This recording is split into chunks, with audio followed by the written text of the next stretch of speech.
Hello everyone, it's Shel from Paper Octio Studio, and today I'm sharing with you the prompt number 26 from hashtag Art Journal Habit 2017. That was the daily art journaling challenge in November, and I missed a few days because of my computer, and so I am playing catch up. And so it's December, you're seeing these now. So the prompt for this day was puzzle, and I decided to do a napkin collage. You know, a fun thing to do with your friends is to just kind of have a little napkin swap where you take the ones, one or two of the ones that you have and you send them to them and they send theirs to you, and pretty soon you have a whole collection of different napkins. And these are really fun to do collage with. The first thing I did was I found a graphic on the internet, and I think this is from teachit.com or something like that. It's just a shape of puzzles with the idea that they were going to have teachers use it to make puzzles for teaching aids. And I printed that out on a piece of plain paper, and then I am just collaging on the back side of it with the idea that I'm going to be able to cut these puzzle pieces out and make a puzzle out of this image. So this image, in my mind, I don't know if this is true or not, but I think this is the south of France. I'm going to go to the south of France and have a vacation and drink wine, That's what I think it is.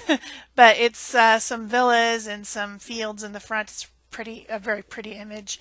I've used it on a different page, and I will try to find that page and put it in the iCard above if I can, so that you can see that I did use this napkin before and it turned out completely different.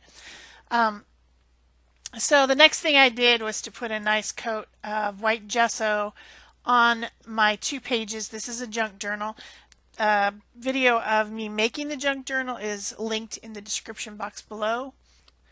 Of course, with a junk journal, you need to somehow cover up the printing that is on the junk. This is junk mail that I received in, my mailbox.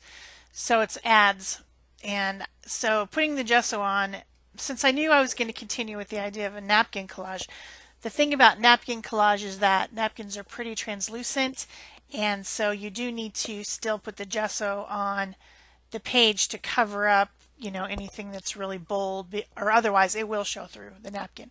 So I did the gesso, and then now I have picked out several different napkins that have to do with France, and I'm using them in a collage style on the background. So one thing that I see a lot of people do is they just take a napkin and they slap it on there, like the whole thing, with it as a napkin, as a background starter for mixed media. Certainly you can do that, but I think that taking a little bit more thought and maybe taking a few different napkins and using them together as a collage is more interesting. So I'm using this one that has the Arc de Triomphe, and then this one that has the Eiffel Tower and some words and things, and then another one that just has it's just black with white to fill in. That one's not so Francy, if that's a word. I don't think it is, but it's a good filler. And I'm trying to make a neutral toned background so that my puzzle will show up because it's bright and colorful. Right there, I tore the napkin. So the thing about gluing down napkins is you need to choose your adhesive correctly. And what I'm using is a fluid matte medium. There is actually one from Mod Podge called Napkin Decoupage or something like that. And I've never tried it, and I wonder if it's different, if it's something different. I need to try it sometime. But the gel matte medium that I normally use, that I prefer to use for most of my collaging, doesn't work on napkins. They catch on it and they don't smooth out evenly, and you get bumps. So I prefer the fluid medium for the napkins, or for any thin paper like tissue paper or something like that. Not deli paper because it's not absorbent, but tissue paper. So I'm just continuing my collage and, you know, bits and pieces. Because this is a junk journal, my pages are not the same size. One is smaller than the other, but it has no effect as far as I'm concerned. I just see it as all one whole, you know, one whole image on 2 pages, even though they're not quite the same size. So I repeated the napkins that I used, although I used them slightly differently, but I still have that big dark Arc de Triomphe that I need to, you know, it's kind of big and black. So my next step after I give this a good dry is, well, okay, it's not my next step. My next step, I guess, is I cut out the puzzle pieces just to see what they would look on there, like on there. So since I collaged onto the back side, you know, the whiter side of the puzzle images, and it does not matter if it's backwards or frontwards in the case of this puzzle, then I had the nice lines on the back side to just cut around with my scissors to cut out all the puzzle pieces. So now I have a cute little puzzle of the south of France. I think. I've never actually been to any of these places. I'm fairly sure that that's the Arc de Triomphe, but I've never actually been there, so if I'm wrong, sorry. Maybe it's some other monument somewhere else. I don't know. I think it isn't, though. I know that's the Eiffel Tower. You can't mistake that one. You can't say, "Oh, that's the Space Needle." No, that's definitely the Eiffel Tower. So these are just things that you see and you know you try to learn. So now to kind of equalize the background and make it all maybe one more tonal rather than, you know, so dark and light. I did use some watered down white gesso and tried to tone down some of the real dark blacks to make it more of a background. Otherwise it might take over. It still might. It's insidious like that. So then I went around the edges using a sponge and my black ink to just kind of close in and border in the page. It makes me feel more comfortable when things are closed in. I don't know. Maybe I should go hide in the closet. I'm not sure. I just like things to be bordered. I don't know why. Then I went around all the puzzle pieces with the sponge as well and just kind of grunged up the edges a little bit to try to make them, I was hoping it would help them stand out on the background. The background's very busy, so it's not exactly as I had envisioned. So then I have this other napkin of this person, chick, I don't know. I'm not sure why this would be on a napkin or where I got this napkin, or I know someone sent it to me. It's an interesting image, but I plan to fussy cut it. So if you are going to fussy cut out a napkin image, it's tricky. You need to put it on something more stiff. And this is a piece of cardstock, white, solar white cardstock from Nina, actually. And it was a scrap that I had laying on my desk from something else.